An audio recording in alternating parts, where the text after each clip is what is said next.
Hello दोस्तों, नमस्कार। आपको अपने यूट्यूब चैनल सक्सेस रथ पे स्वागत है। आज का जो मेन टॉपिक है वो है मौर्य साम्राज्य।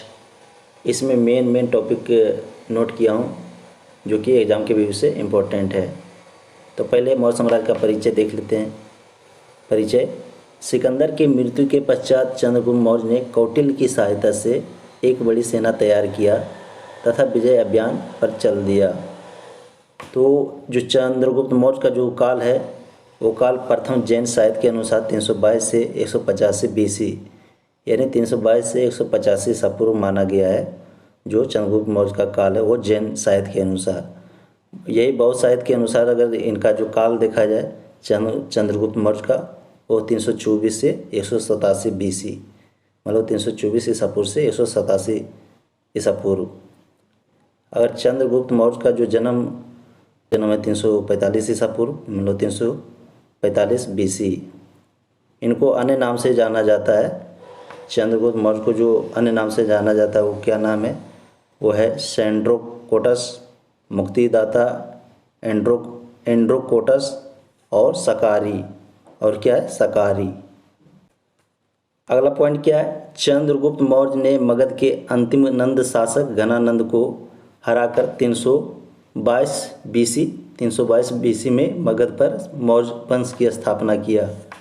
चंद्रगुप्त मौर्य ने मगध के अंतिम नंद शासक कौन था? घनानंद। उसको कब हराया? 322 ईसा पूर्व में हराया और मगध पर मौर्य वंश की स्थापना किया। मुद्रा राक्षस में इसे बिरसल कहा गया है।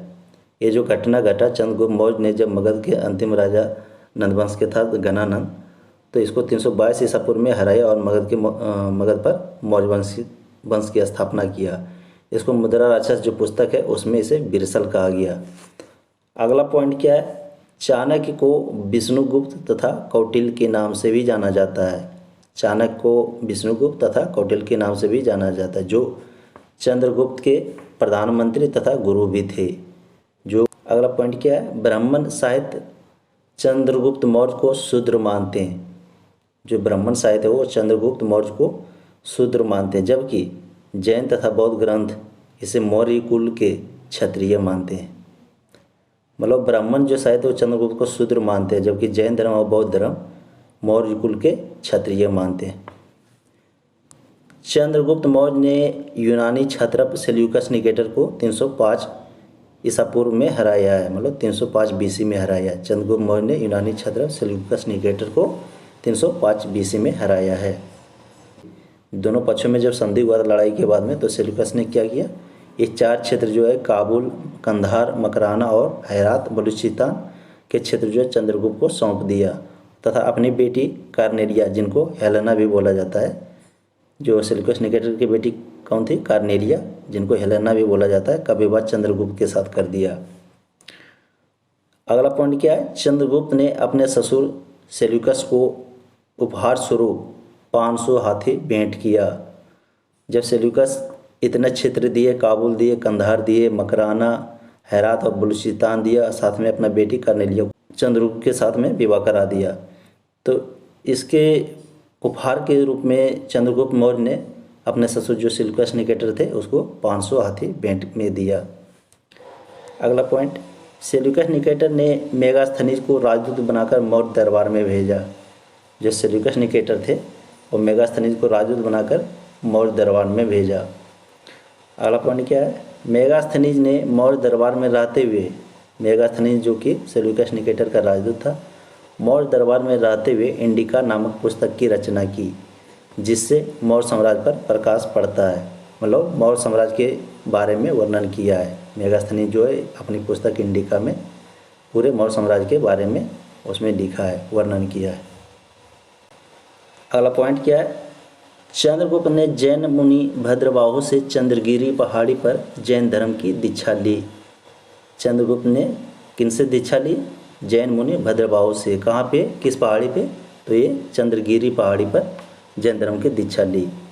और श्रवण बेलगोला जो कि कर्नाटक में पड़ता है में काया कलेश या सल्लेखन उपवास के द्वारा 298 BC में शरीर त्याग दिया।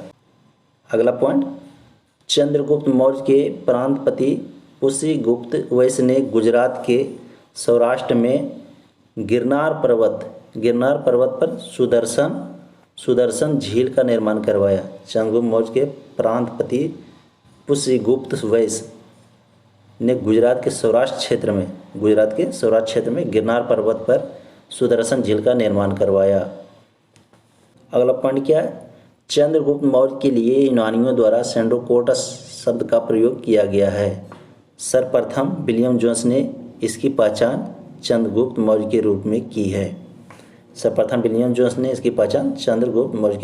है। अगला पॉइंट क्या है? प्लूटार्क ने चंद्रगुप्त मौर्य को एंड्रोकोटस कहा। जो प्लूटार्क है वो चंद्रगुप्त को एंड्रोकोटस कहा।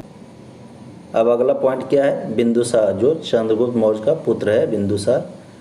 तो बिंदुसार का जो काल है वो 298 से 269 BC। ये क्या है? BC है। 298 से 269 BC।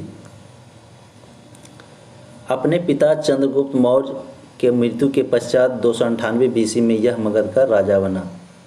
जो बिंदुसार है अपने पिता चंद्रगुप्त मौर्य की मृत्यु के बाद 298 BC में यह मगध का राजा बना और यह आजीवक संप्रदाय का अनुयायी था। चंद्रगुप्त मौर्य भी आजीवक संप्रदाय का अनुयायी था और पुत्र बिंदुसार भी आजीवक संप्रदाय का अनुयायी था।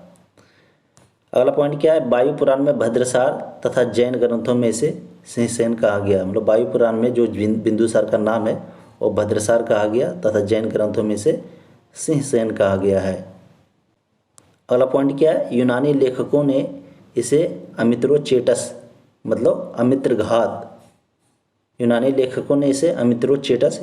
अमित्रघात, जिसका अर्थ होता है मृत्यु, शत्रुओं का नाश करने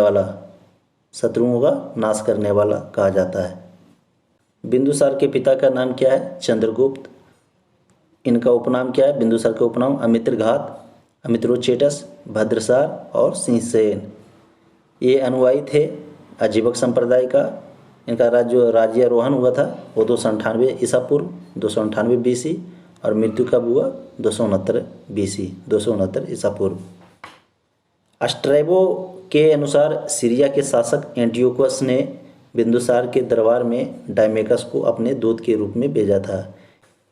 अगला पॉइंट, मिस्र के टॉलमी द्वितीय, जिनको फिलाडेल्फस भी बोला जाता है, मिस्र के टॉलमी द्वितीय ने डायोनिसियस को अपना राजदूत बनाकर बिंदुसार के पाटलिपुत्र राजदरबार में भेजा था। अगला पॉइंट, इसके शासनकाल में तक्षशिला में विद्रोह हुआ था। बिंदुसार के शासनकाल में क्या हुआ था? तक्षशिला में विद्रोह हुआ था, जिसे दबाने के लिए इसने पहले अशोक को तथा बाद में सुसीम को वहाँ भेजा था। अगला पॉइंट, आर्य मंजूश्री मूलकल्प के अनुसार बिंदुसार के राज्य का संचालन चाणक्य ही किया करता था। मतलब मेन आइडिया देता था वो चाणक्य ही देता था। तो आज मंजूश्री मूलकल्प के अनुसार बिंदुसार के राज्य का संचालन चाणक्य ही किया करता था। अगला जो पॉइंट है अशोक, जो कि इनका जो काल माना जाता है 269 या 68 BC से 232 BC।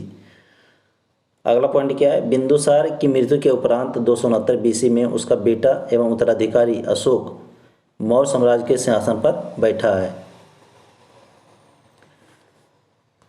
बिंदुसार के शासनकाल में यह उज्जैन का प्रशासक था। जब बिंदुसार शासक था मगध का, तो ये उज्जैन का प्रशासक था अशोक।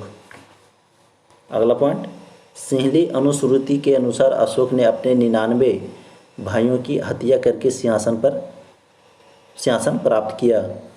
सिंहली अनुश्रुति के अनुसार अशोक ने अपने 99 भाइयों की हत्या करके सिंहासन प्राप्त किया। अगला पॉइंट क्या है? शरमन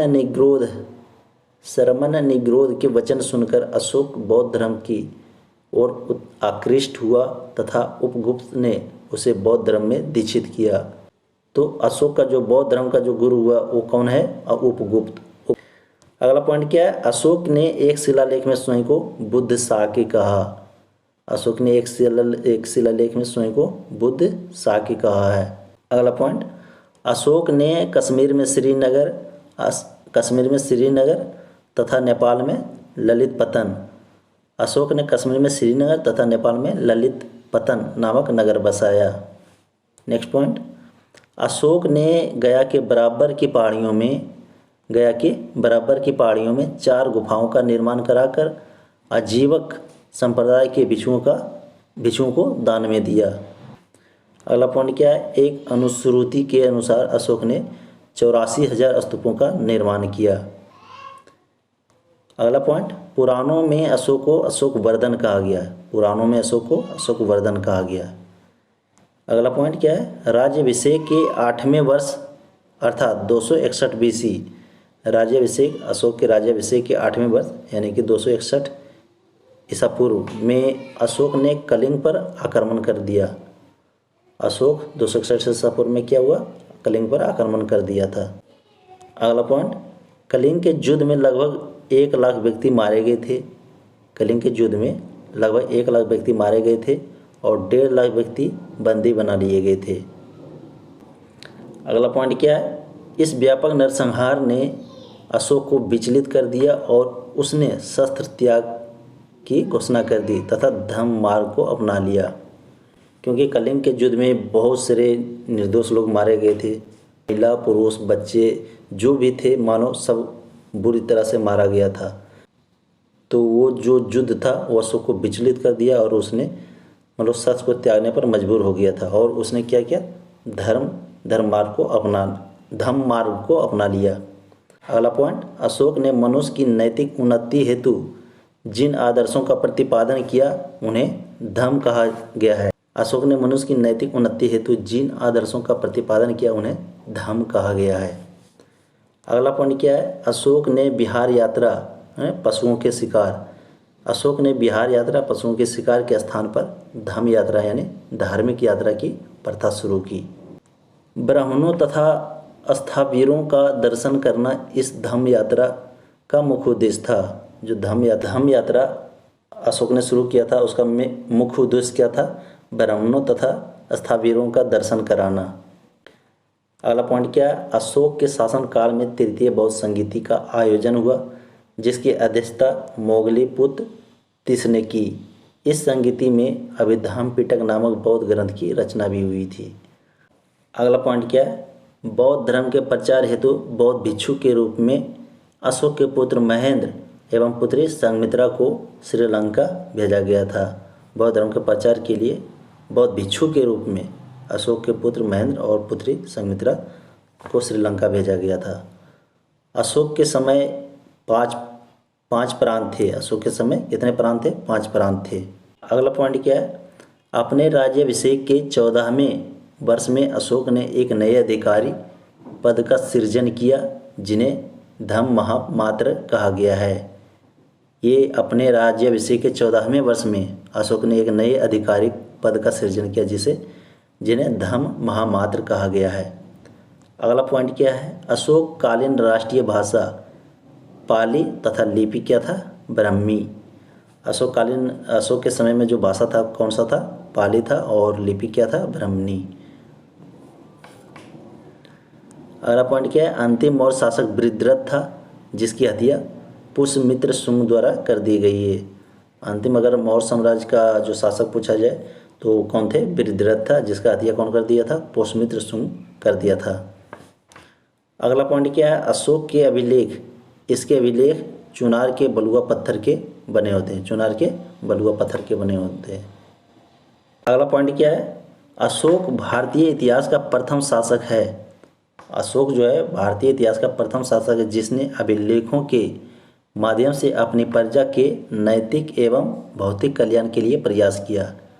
टी पैंथलर ने 1750 एडी मतलब ईस्वी, टी पैंथलर ने 1750 ईस्वी में सर्वप्रथम अशोक के अभिलेख दिल्ली का अशोक स्तंभ की खोज की। तो टी पैंथलर ने 1750 ईस्वी में अशोक के अभिलेख मतलब दिल्ली का अशोक स्तंभ की खोज की। अगला पॉइंट क्या है, 1837 ईस्वी में, एडी मतलब ईस्वी में, 1837 ईस्वी में सर्वप्रथम जेम्स प्रिंसेप ने अशोक के अभिलेखों को पढ़ने में सफलता पाई है। दोस्तों ये वीडियो कैसा लगा, अगर अच्छा लगा तो लाइक करें और सब्सक्राइब जरूर करें। अगली वीडियो में मैं लाऊंगा अशोक का अभिलेख। मिलते हैं अगली वीडियो में, धन्यवाद।